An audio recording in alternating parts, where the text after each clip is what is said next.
Get over and follow the critical drinker. Tell him Tyrone Magnus sent you. Let's find out about this Captain America 4 disaster. What are they going to do? You know, I still kind of remember when some genius in my hometown had the idea to open a gimmicky high-end cocktail bar way out from the city centre in one of the roughest areas in town. It was a decent enough place, I guess. The drinks were suitably sophisticated and some of the bar staff were surprisingly hot.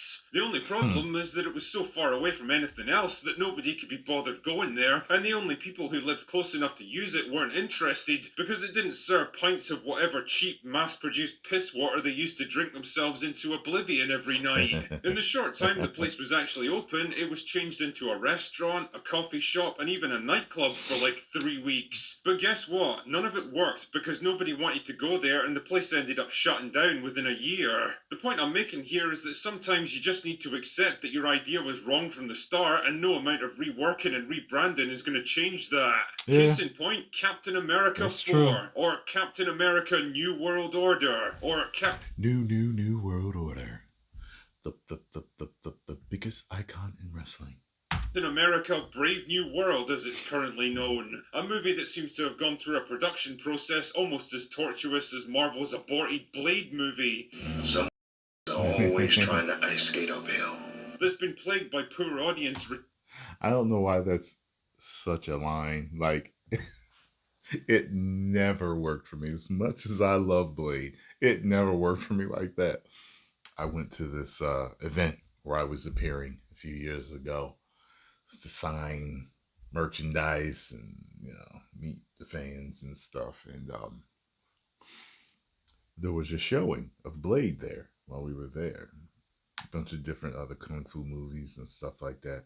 And I remember sitting in there watching it. And at the end, when he says that, the whole crowd said it. I was like, holy ish. It's a thing. And it's a thing. That line's a thing. That's how I first found out. I didn't know beforehand. Reception, controversial name changes, ballooning budgets, endless delays and reshoots, and rumours of disastrous test screenings. And if the latest revelations are anything to go by, the nightmare is only just beginning for Disney Marvel. According to the leaker Daniel Richtman, the latest batch of test screenings resulted in such a tidal wave of negative feedback that Marvel have ordered yet another. And here's where we come to a crucial point. If these negative reviews are coming from your own employees, because they say they could do these screenings for their employees. Your employees, look, if the majority of Disney employees are woke, it throw it out the window. Okay, throw what they got to say out of the window. Bring people in off the street. Bring fans in. Okay, bring mothers, fathers, children in. See what they say randomly. Okay, because I'm hearing it's like, come on now. Now, Disney's a huge company, so maybe they could find people that have different views, because if they're all like that damn meeting we saw, that was just a bunch of insanity sitting it right there, like talking about everything they were going to do. And I'm like, oh, good Lord, that Zoom call that leaked or whatever. No, there's a bunch of them. I wouldn't trust it, because they're just going to say, oh, no, it wasn't woke enough. That's why I got bad reviews from them. You know what I'm saying? Another round of reshoots just 3 months before the film's due to release. And this is coming off the back of 3 months of reshoots from May to August this year, basically redoing half the movie, and another batch in November to try to fix the problems created. Anthony Mackie must be so tired. He has got to be exhausted. He needs the super soldier serum. All right? By the previous batch. And all of this constant meddling and retooling has pushed the total budget to $375 million, or over $400 million if some sources are to be believed, meaning Really? it's probably going to need to make at least $1 billion just to break even. In the quiet words of the Virgin Mary, And then there's the constantly changing lineup of characters and actors. Sabra from the comics was scheduled to be in the movie, but funnily enough, the prospect of an Israeli Special Forces operative fighting alongside Captain America didn't sit too well with a lot of people, so the character was quietly renamed and redesigned to be less triggering. First, Chris Evans was supposed to be reprising his role as Steve Rogers, but then he wasn't. Then Mark Ruffalo was supposed to come back as Hulk, until he wasn't. Then halfway through the first batch of reshoots, Giancarlo Esposito was cast as Seth Volker, the villainous leader of a secret society. Because really, why cast him as anything except the same basic character he's been playing since Breaking Bad? Jesus, what are you going to do next? Cast Charles Dance as a coldly menacing antagonist delivering overblown monologues while glaring at his enemies? At first, the plot was supposed to revolve around the Celestial that's been poking out of the Pacific Ocean ever since the Brother Noomsy. I will always remember him as that. That is who he is to me. Eternals that nobody wants to talk about, but then Kevin Feige announced the movie was going to be grounded, gritty, and believable, which I guess is why they put Red Hulk in the film, because nothing says grounded, gritty, and believable like a 10-foot tall invincible red monster that can destroy entire cities. Oh, come on! Even the title of the film got changed. The political undertones of New World Order were attracting a bit of controversy, so it was quietly changed to the less offensive Brave New Worlds. Honestly though, I don't see the problem. Yeah, it was a big deal back in the day, but I think enough time's passed that we can look back more honestly on Hulk Hogan's heel turn in WCW. The New World Order of Wrestling, brother!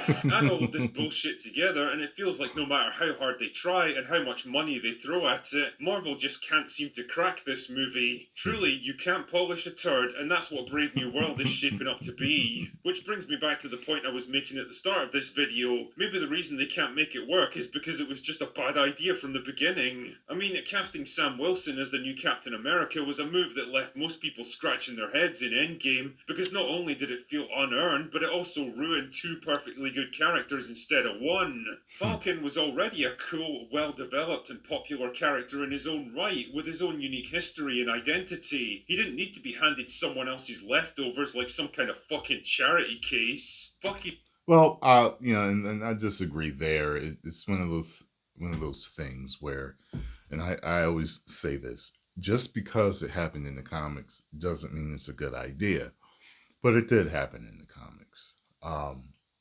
And the storyline for it, I don't really know. So in the storyline for it, did he earn it? Maybe he did, maybe he didn't.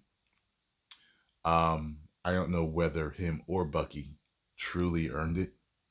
But for him to pass, he was going to pass the mantle to someone with how they aged him like that. But everyone thought it was going to be Bucky. Yes, I was scratching my head when when he gave it to Sam. I didn't feel it was any type of leftovers or anything like that. However, the problem with it is this. While fans were scratching their head, we didn't know the DEI, ESG, woke future that they had planned. We didn't know the reason why they chose him was because he was black and they wanted to tokenize him as Captain America on some woke-ish. We didn't realize that's why they glazed over Bucky. If we had have known that, it's a whole different story. You got what I'm saying? I would see it as leftovers if he had never been Captain America in the comics. You could see it that way. But now, if it was that way in the comics where it felt like he was giving somebody's leftovers, then that's a problem. But yeah. So, yeah.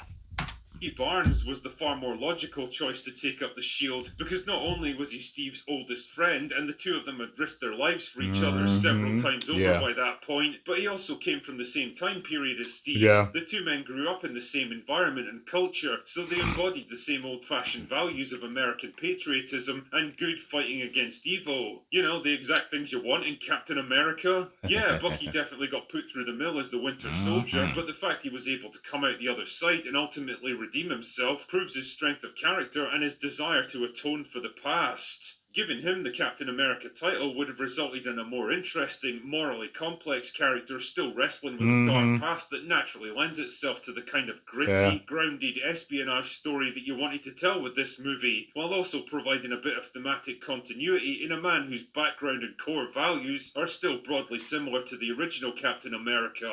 Instead, they crowbarred Sam Wilson into the role without really knowing how he'd fit into it or where they were going to take him as a character. But man, it sure does help with that ESG score, doesn't it? It didn't really help that his first major outing as Cap was the utterly insufferable shite of Falcon and the Winter Soldier that not only gave us Ginger Jesus and a central message that it's okay to blow up. I get tired of seeing that actress and a bunch of stuff. It's something about her does not work for me. Innocent civilians when you think you're entitled to free stuff, but one of the most cringy, patronising, and nonsensical speeches ever committed to film. You've got to do. Nope, we're not doing it. That clip deserves to be consigned to the incinerator of history, just like the rest of that show. It was tedious and insufferable. You need to do better, Senator. And in a lot of ways, it really was the epitome of the hubris and activism that was infecting Marvel at that point. I've never want to watch this series again. I've never wanted to. Like, you know, there's certain parts I thought were kind of cool, but I've never wanted to. I wanted to watch The Mandalorian season 1 and 2 again, though. Point. A studio that was high on the smell of its own farts, that believed it was too big to fail after a decade of hits, that was convinced that it could do no wrong. Haven't seen that one in a while. How times have changed. Deadpool and Wolverine aside, the MCU isn't the unstoppable juggernaut that it was a few years ago. Marvel can and have done wrong many times at this point, and audiences are getting increasingly tired of both superhero movies and the message. And if I had to trace the root cause of Brave New World's production problems, I'd pin them on this shifting landscape in Hollywood and the wider culture. The winds of change have been blowing pretty hard this year, and Brave New World's increasingly desperate attempts to change course have only served to waste huge amounts of time and money. They've been on the back foot almost since day one. Yeah, I wouldn't say that people are tired of superhero movies. It's they're tired of the woke that they're injecting into the movies. And I understand you could say, well, because woke is being injected into these movies, people are tired of superhero movies. Like, I get that. But then we need to be more specific here, because if they had kept course, stayed the course of making things the way they did from Endgame and onwards before that, everything they did was anything from average to great. Okay? And they could have kept going. They could have turned it into something super phenomenal. But they chose to flush it down the toilet, because it wasn't just superhero movies. It was Star Wars movies. It was dramas. It was thrillers. It was horrors. It was sitcoms. Everything went into the woke garbage pit. So people were just tired of entertainment, period. Lumbered with a bad idea and constantly trying to catch up with a market that's shifting under their feet. And if I had to make a prediction, I would guess that the finished product is going to be a Frankenstein's monster of different themes, ideas, plot lines, and characters from different stages of the project, all jammed together into a loud, convoluted mess that doesn't really accomplish much of anything. A film that's going to try to please everyone and end up satisfying no one. Lucasfilm already had their Dial of Destiny, and I think Marvel's about to get a taste of the very same medicine. Anyway, that's all I've got for today. Go away now. Alright, y'all. See y'all in the next video. 10 million subscribers. Woo!